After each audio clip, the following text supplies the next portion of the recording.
Hello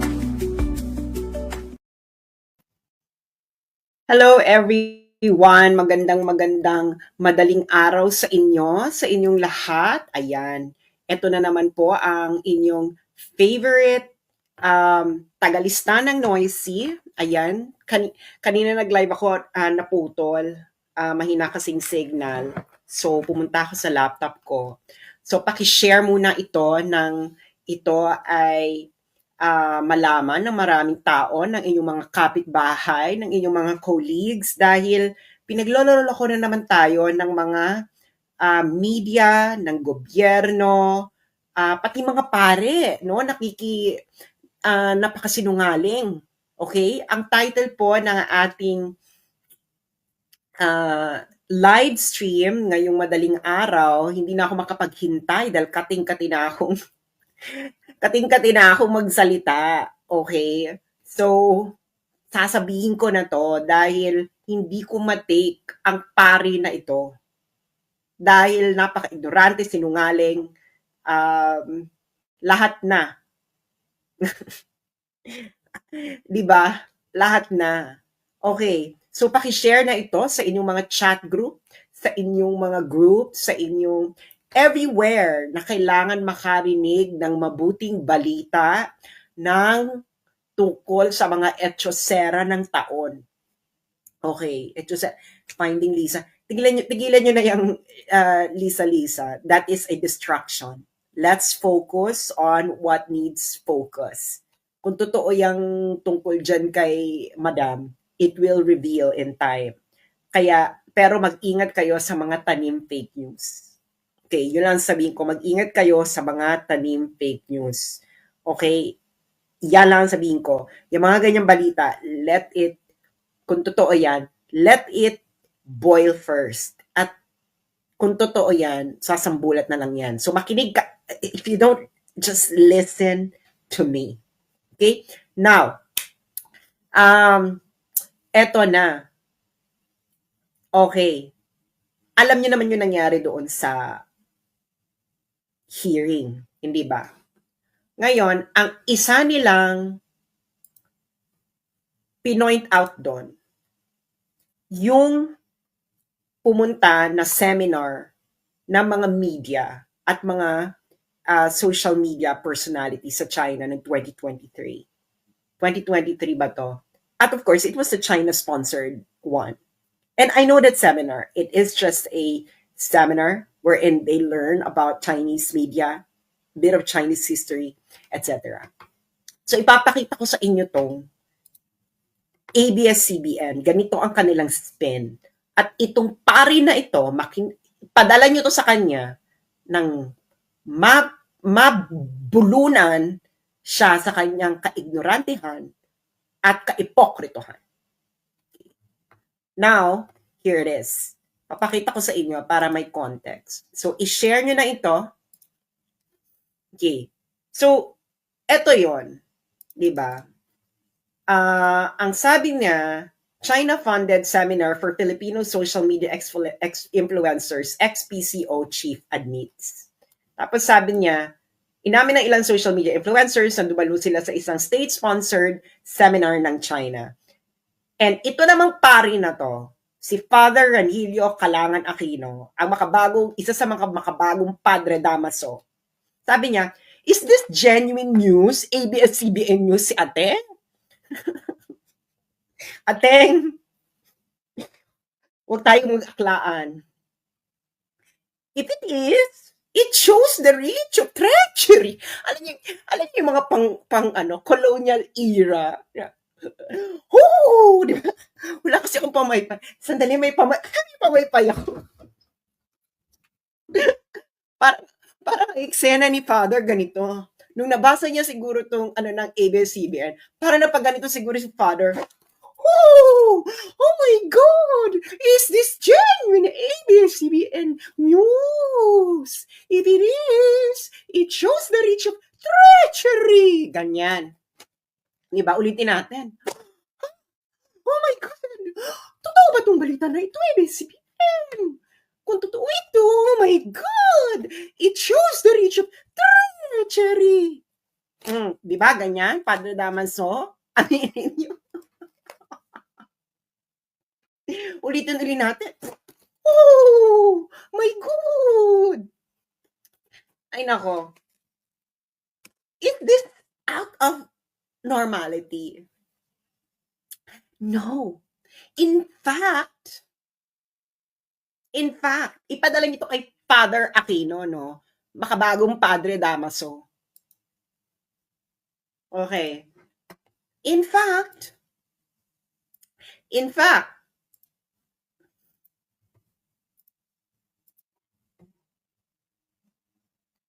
this is the same kind of seminar these bloggers went to. Okay? Oh, balita nito, News 5. Paano ko ito palalakihan? News 5. Galing to ng News 5. Oh, ayan oh. Seminar on press officers and journalists for Philippines. Nakita niya na.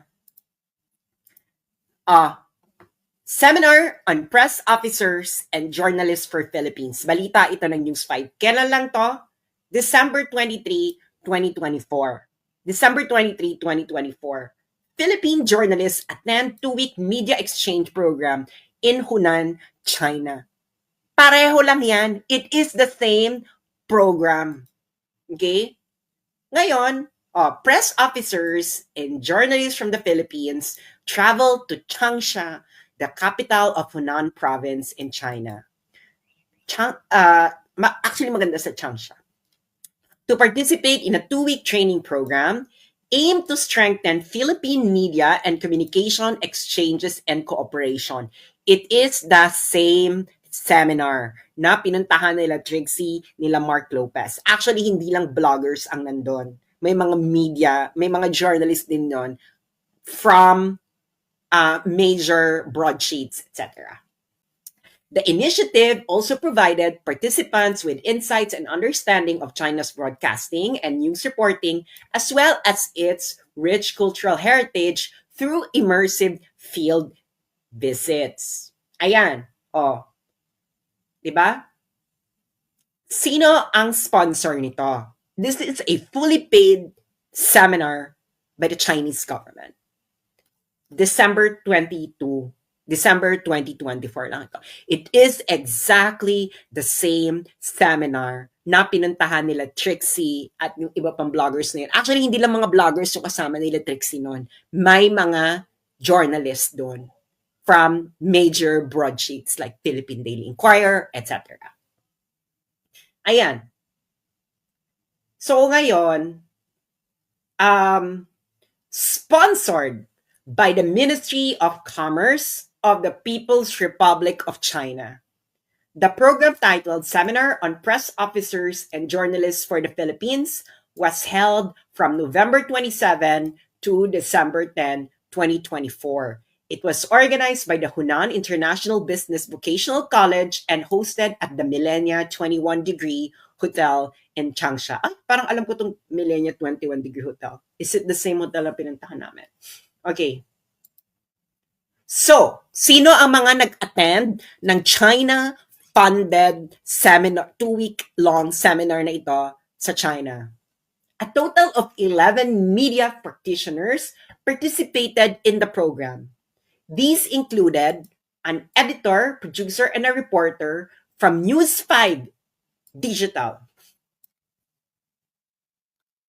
TV5, DZRH Manila Broadcasting Corporation, Daily Tribune, Chinatown TV, DXDC Radio Mindanao Network, Davao, DZUP University of the Philippines, China Aid Training Program. Okay, nakita nyo na. Ha? Nakita nyo na. It is the same exact program. Ngayon, ang ginagawa nila dyan, sa House of Representatives, at pinick up ng media, is, ulitin natin yung sabi ni Padre Damaso para makita nyo, ha. Ulitin natin yung sinabi ni Padre Damaso with full performance kung paano talaga sasabihin ni Ateng ito. Okay? Nung nagulat siya, kunwari. Okay? Yung nagulat siya, kunwari. Parang ganito yan. Palalakihin natin for more impact.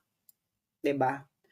Nung nakita yan ni Padre Damaso, Father Rani Kalangan Aquino, ganito ang nasabi niya, Oh my God! Totoo ba to? ABS-CBN News!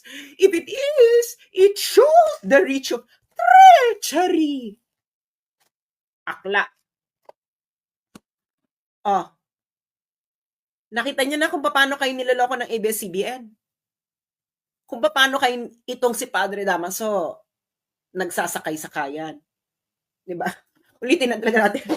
Oh! Grabe na ito! Totoo ba ito? Nakita nyo na. Nakita nyo na kung gaano kayo ginagawang BOBO ng mga intellectual isnab ng mga ito. Ng isang Padre Damaso. Ng isang ABS-CBN. Kasama nga sila sa media seminar, di ba?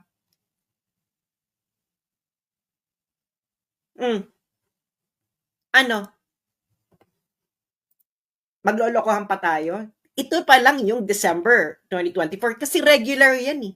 Regular yang eksena na yan. Yang seminar na yan sponsored by China. O, ulitin natin sa mga kakarating pa lang.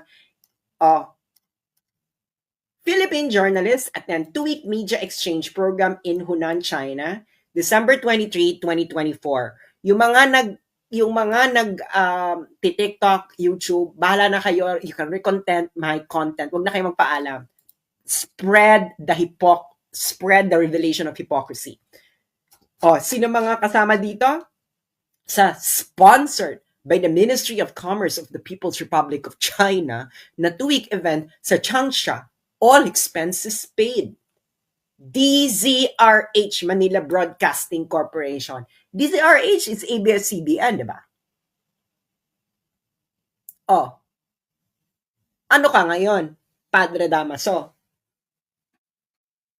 May karapatan ka, dapat mangumpisal ka sa bayan. Nagkakasalak. Ikaw ang, the extent of the treachery. Aklak. Tigilan mo ko. Diba? Sino nagbalita nito? News 5. Ayan ang picture.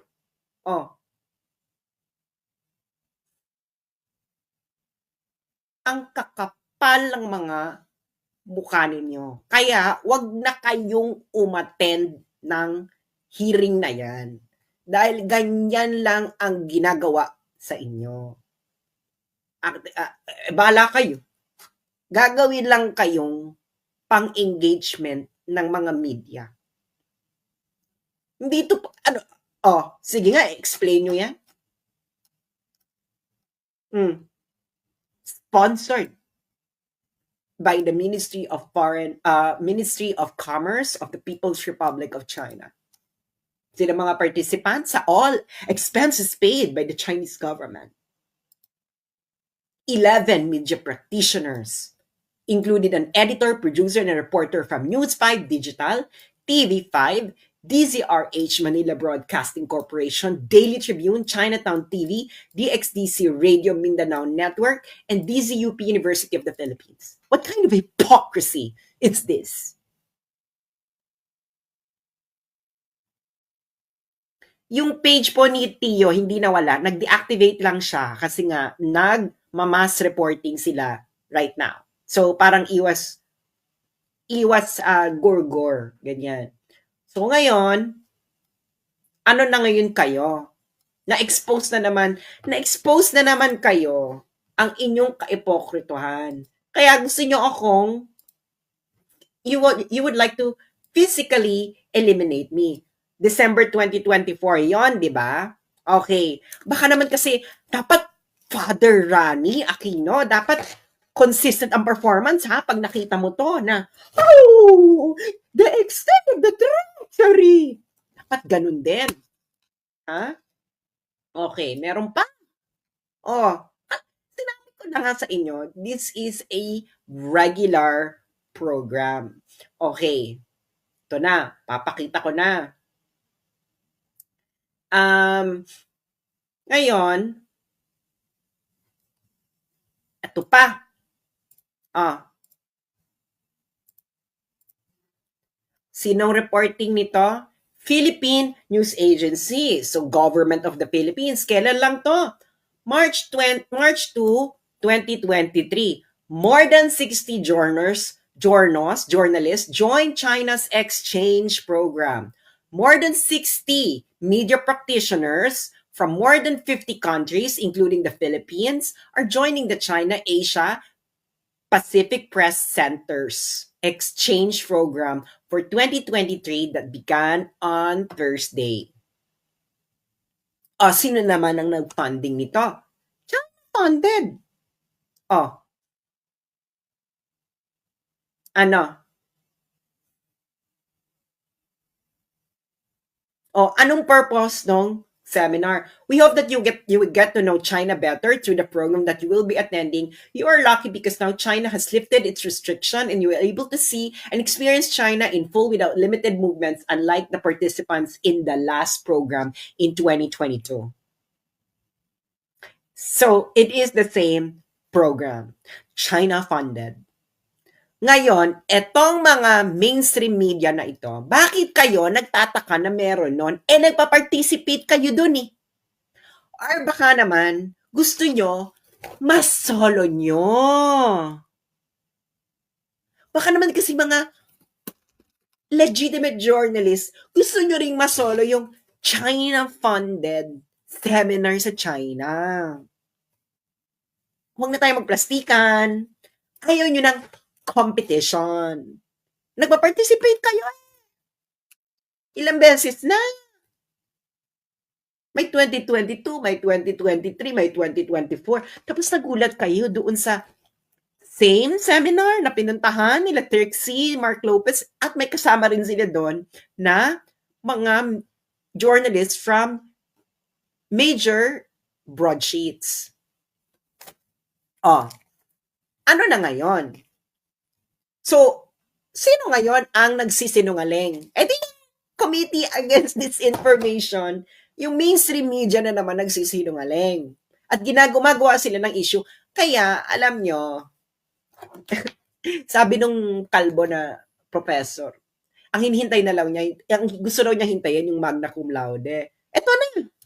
Alam mo, hindi ako magiging magna cum laude, Professor Contreras, kung sasakyan ko yung amats nila. Alam ko yung amats nila. So, yun na nga lang. Problema nila is, kaya kung paikot-ikutin yung amats nila. Hindi ako papaikot. So, ngayon, problema nyo na yan. Okay. So, ayan na, na-establish na natin. Okay? Na ang Philippine mainstream media, mahilig din silang pumunta sa mga China-funded. Okay.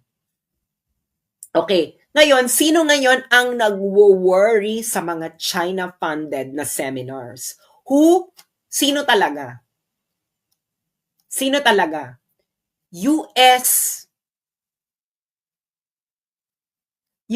ang naluloka sa mga China-funded training. Ayan US think tank wary of China-funded training for Filipino journalists. Kailan lang to? January 16, 2022. So ito photo from the Philippine News Agency, participants in a China-sponsored media training workshop post for a picture. May 18, 2019. So matagal lang nangyayari ito. Ito naman ayan si Tio. Nakita niyo si Tio? Ayan si Tio. Tio Moreno ba to? Or kumukha lang ni Tio? Parang feeling ko si Tio Moreno to. Tio, ikaw ba yan? Ayan ang mga journalist, Sino yung mga nandyan?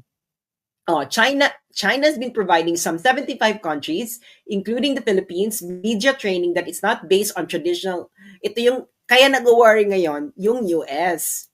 US ang may pakana niyan. Diba?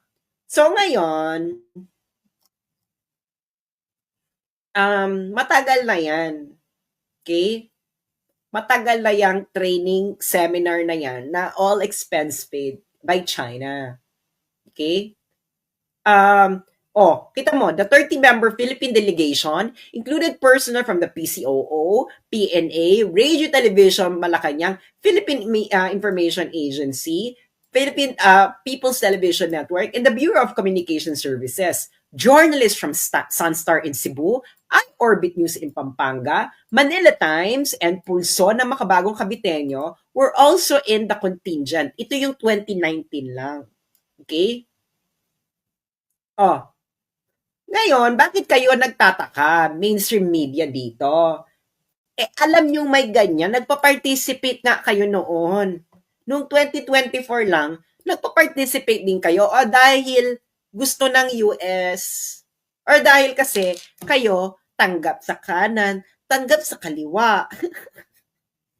May China funded, may US funded. Alam niyo naman, parang hindi ko na alam mga kalakaran ninyo.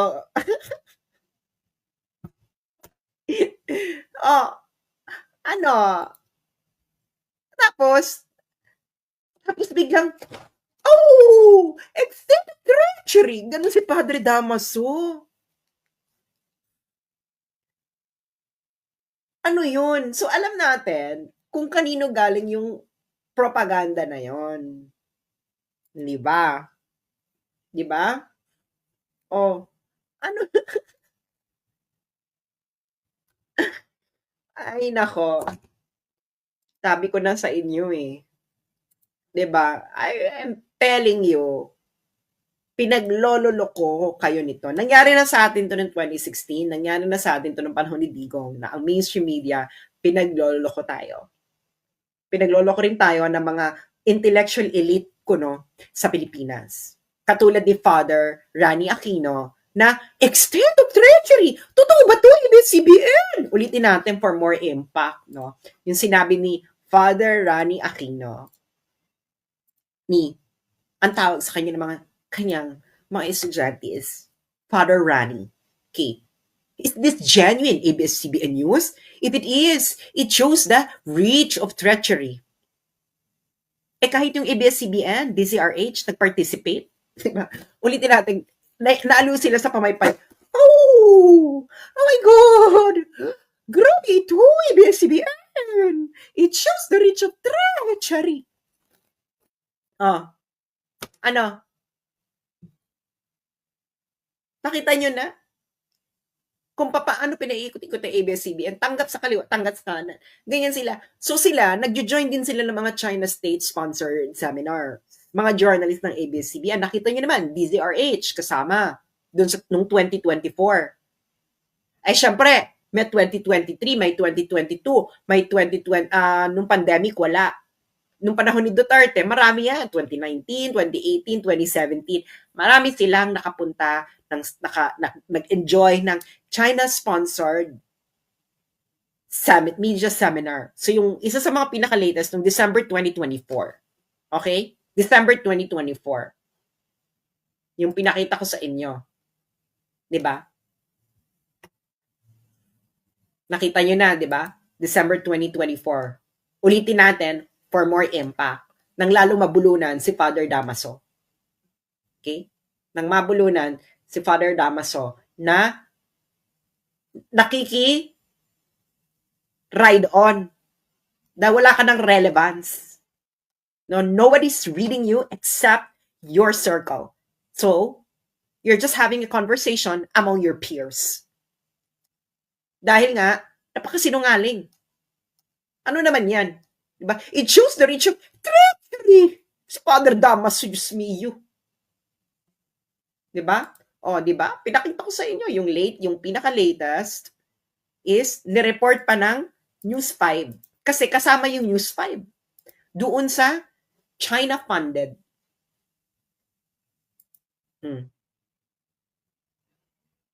Ayan. News 5. Nung December 2024 lang to. Ito yung pinaka-latest. The same seminar na inattenda nila Trixie. Pero yung na Trixie, I think it was 2023 or 2020. 2. I cannot remember. So, di ba? 2-week media exchange program. The same. Sino ang sponsored? Sponsored by the Ministry of Commerce of the People's Republic of China. Sino mga participant? 11 Filipino media practitioners, editor, producers, and a reporter from News 5 Digital, TV5, DZRH, which is ABS-CBN, Daily Tribune, Chinatown TV, DXDC Radio Mindanao Network Davao, and DZUP University of the Philippines. So ngayon, sino ang naglolokohan? Sino ang nanloloko ng bayan? Nahuli ko na naman kayo. Okay. At ngayon, ang pinaka-closing salvo natin, dahil gusto ko na rin matulog, 2:00 na. Pinaka-closing salvo natin.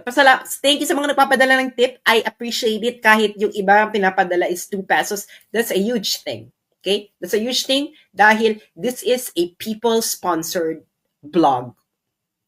Dahil ako, ang aking utang na loob ay sa aking mga readers who have been there behind me, beside me, on top of me. Charot. Wala namang on top. Hindi ako pumapatol sa mga readers. Ang aking utang na loob ay akin sa mga readers. Kaya maraming salamat sa mga nagpapadala ng tip. I appreciate it kahit 2 peso, meron pa nga nagpapadala ng piso. Wala akong pakialam. Everything counts. I appreciate every cent dahil kayo nasa inyo ang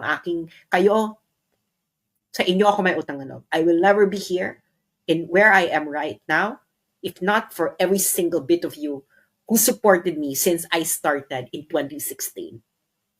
Na nakitawa sa akin, nakibaldaguran, ano pa ba? Nakipag-elyahan, charot. Nakipag-alindogan, ano pa ba? Nakipag-tsuktsakan. Wala mo na tsuktsakan. Ako pumadol sa mga readers. Hindi ba? So maraming salamat. Nasa inyong aking utang na loob. Kaya hindi ko kayo may iwanan. No? Kahit gusto ko man, hindi ko kayo may iwanan kasi a lot of you, I'm returning the favor. I will not be here. I will never be in where I am right now, stage of my life. If not for every single of you who believed in me. Sabi nga ni Catriona Gray, ano yung sabi ni Catriona Gray? I am here today because someone believed in me. Anyway, so, kayo yon. Nasa inyong utang na loob ko. Nasa mga Duterte ba? Well, not really. It's really with the people. Hindi ba? Kaya nga kung may hinaing kayo laban sa mga kahit gusto nyo sabihin sa mga Duterte, sinasabi ko na, hey, your followers are not appreciating what you're doing. Ganyan. Kasi kayo ang talagang tunay na backbone ng mga social media influencer. Ako lalo na ako kasi wala akong sponsor. Hindi rin Facebook ang backbone ko kasi demonetized ako. So sino talaga ang nasa likod ng aking success? Every one of you, every one of my reader, no? Kayo talaga ang aking pillar and light, and minsan kalandian. Charot. So, nandiyan talaga kayo. So, sa inyo ang aking utang na loob. Kaya nga ako, pag nakikita ko yung mga readers ko, nakikipag-usap talaga ako sa kanila. Kahit minsan talaga pagod ako. Because kayo talaga ang nasa inyo ang utang na loob ko. Not with any politicians, not with anything. The people. So ngayon, pupunta na ngayon tayo sa closing salvo. Okay. Sinabi ko na to 2023. Karating ko lang dito ng Beijing. Alam niyo naman dito ako nag-aaral, di ba? I'm taking a PhD here in Beijing. I never hid that fact. Bakit ko may tatago? Anong may kakahiya ko? Kayo mahiya. Wala kayong napuntahan sa buhay. Anyway. And then, sa lahat ng universities of China or sa mundo, loka ako. Kasi may isang Pilipino rin na nag-aaral dito. Pero masters. So, nagkakilala kami ng Pilipino. Masters yung inaaral niya. Ako PhD. Tapos one time, tumakbo siya sa akin. Sis! Sabi ko, oh, bakit? Ano na naman yan? Parang si Padre Damaso. Alam mo ba? Alam mo kung sino prof namin sa subject na to? So, first day nila yung subject na yun. Sabi ko, sino? Anak ni Justice Antonio Carpio. Mic drop. Ulitin ko. Mic drop. Ulitin natin. Ay, hindi ba na to mic? Ano pa na to? Abanico. Abanico drop. Anak ni Justice Antonio Carpio. Professor dito. Kung saan ako nag-aaral ngayon. Ng PhD. At ano tong university na to? This is a public university. So it is a China-funded university.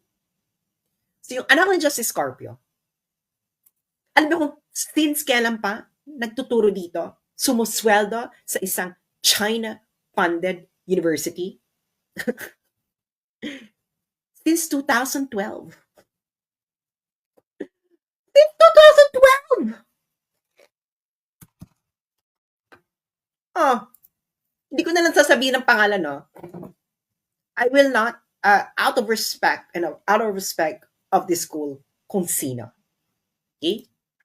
Dahil, pero gusto ko lang sabihin yon because nakakapagod na ang hypocrisy ng mga Padre Damaso, ng mainstream media, sino pa ba?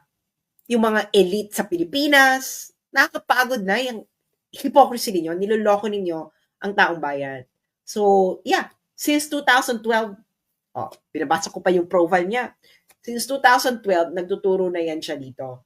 2025 na. So, since 2012, every month, yung anak ni Justice Carpio, pinapasweldo ng China. Ano? Hindi ko sabihin, out of respect with this university, hindi ko sabihin kung sino.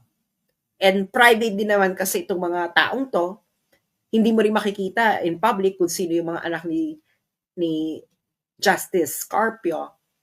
Pero, anak siya. Actually, yung profile niya nga, pag itabi mo siya noong kabataan ni Justice Antonio Carpio, ay para silang pinagbiyak na bunga. Since 2012, yung anak ni Justice Antonio Carpio, na number 1, anti-China, pinapasweldo ng China every month dahil nagtuturo siya sa isang China-funded university na sa minalas-malas kayo, doon pa ako dito pa ako nagpi-PhD kung saan siya nagtuturo. Yung anak ni Antonio Carpio, ni Justice Antonio Carpio. Sige. Sabihin niyo akong fake news, i-reveal ko. Sabihin niyo, pa-confirm niyo kay Justice Antonio Carpio. Pag sinabi ni Justice Antonio Carpio na fake news ako, i-reveal ko na lang yung anak niya. Kasi Honda, i-reveal ko yung profile.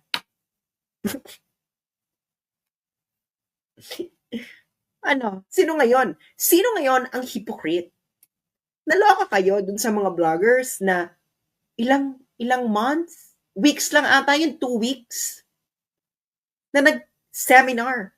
China-funded. 2 weeks. Oh my God. Sabi ni Father Aquino. Treachery. Ano magkatawag mo doon? Sa anak ni Justice Antonio Carpio na nagtuturo dito. Professor sa university na kung saan ako nagpi-PhD dito sa Beijing. China-funded din itong university. Public ito. So China-funded ang anak ni Justice Antonio Carpio. Every month. Sumusweldo siya. Every month. Since 2012. Hindi ba mas malala yun? Mas malala ba yun? Yes or no? Mas malala ba yung every month kang sumusweldo sa China dahil nagtuturo ka sa isang public university na pinapatakbo ng Communist Party of China? Lahat naman ng public institution dito sa China, pinapatakbo ng Communist Party of China. So, Sumisweldo siya sa Communist Party of China. Ang anak ni Justice Antonio Carpio, every month since 2012. So sino ngayon? Kung treachery pala na umattend ng isang China-sponsored event katulad ng ginawa nila Trixie na 2 months lang, so hindi ba treachery yung sumusweldo ka every month since 2012 as a professor sa isang university na pinapatakbo ng Chinese government? And of course, by the Chinese Communist Party, dahil lahat ng institutions, public institutions dito in China, pinapatakbo ng Communist Party of China because it's a socialist state.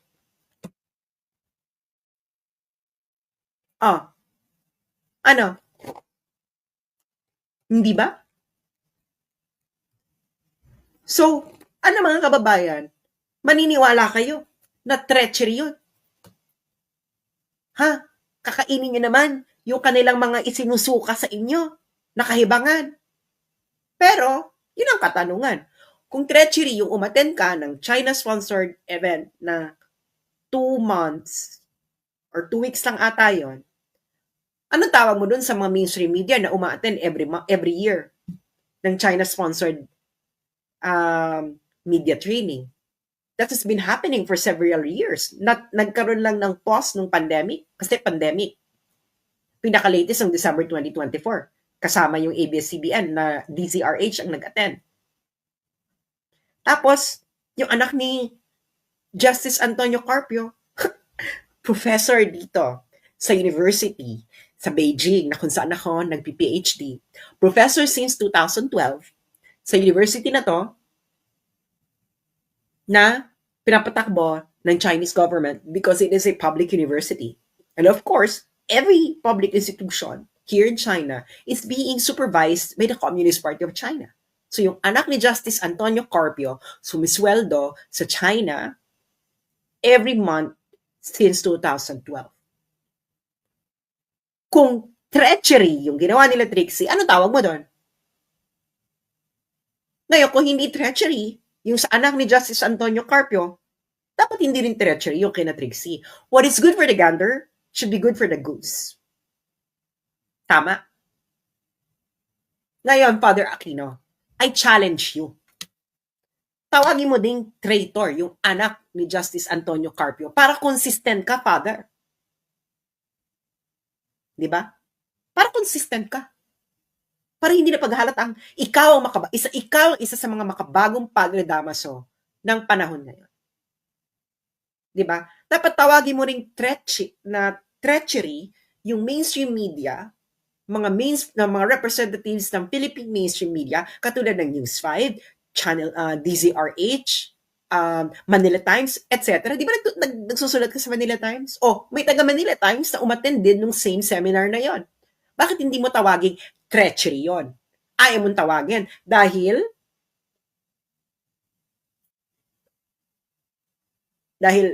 wala sa narrative mo? Akla? Nag-aaklaan tayo dito, mga akla? Kayo mga akla, comment. Nag-aaklaan tayo? Ha? Aklaan? Bakit hindi matatawag mong treachery? Ano? Diyos mio, tigilan niyo ako. Diba? Hindi niyo ako magpapaikot-ikot.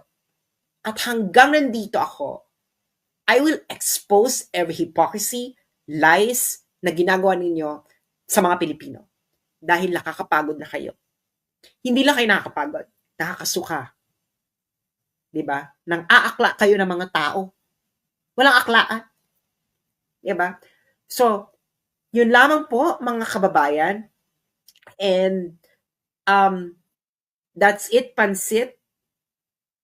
And, marami pa tayong patutunghayan na pagbubunyag habang nag-process ang panahon. Dahil time reveals everything. And sinasabi ko sa inyo, baka malapit na tayo sa exciting part. You know, we will definitely have a great reset because hindi na ito tama. Hindi na pwede tayo magpatuloy ng paulit-ulit ng ganito, hindi ba?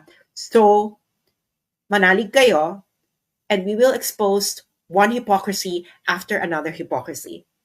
At hindi nila tayo mapipigilan. Okay? Hindi nila tayo mapipigilan dahil hindi nga nila napigilan si Tevez. Charot. Anyway, maraming salamat sa inyo.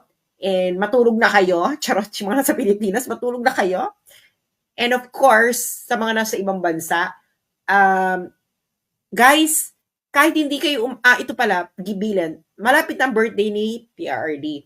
Kahit sana, hindi kayo umattend ng rally, kahit yung family nyo man lang, magkaroon man lang ng, or yung relatives ninyo or barangay nyo man lang, magkaroon ng mini March 28 Solidarity. Mag-green po tayong lahat. Okay? Kahit sa bahay nyo lang, sa barangay. Kahit hindi kayo umattend ng malaking rally. Of course, kung umattend kayo ng malaking rally, mas maganda. Pero kahit sa mga bahay nyo lang, etc., para pakita natin na that we will paint the whole world green. So maraming salamat po sa inyo. And wag po tayong magpapatinag sa mga ipokrito, pare, damaso, at mapanglinlang na mga nang-aakla ng bayan. Maraming salamat and good night. And of course, thank you sa mga nagpapadala ng tip na kahit magkano ay na-appreciate ko. Thank you so much and have a good night. Magandang gabi. Ito po uli si Sasot Organo Sasot, ang inyong favorite, faithfully defiant na tagalista ng Noisy.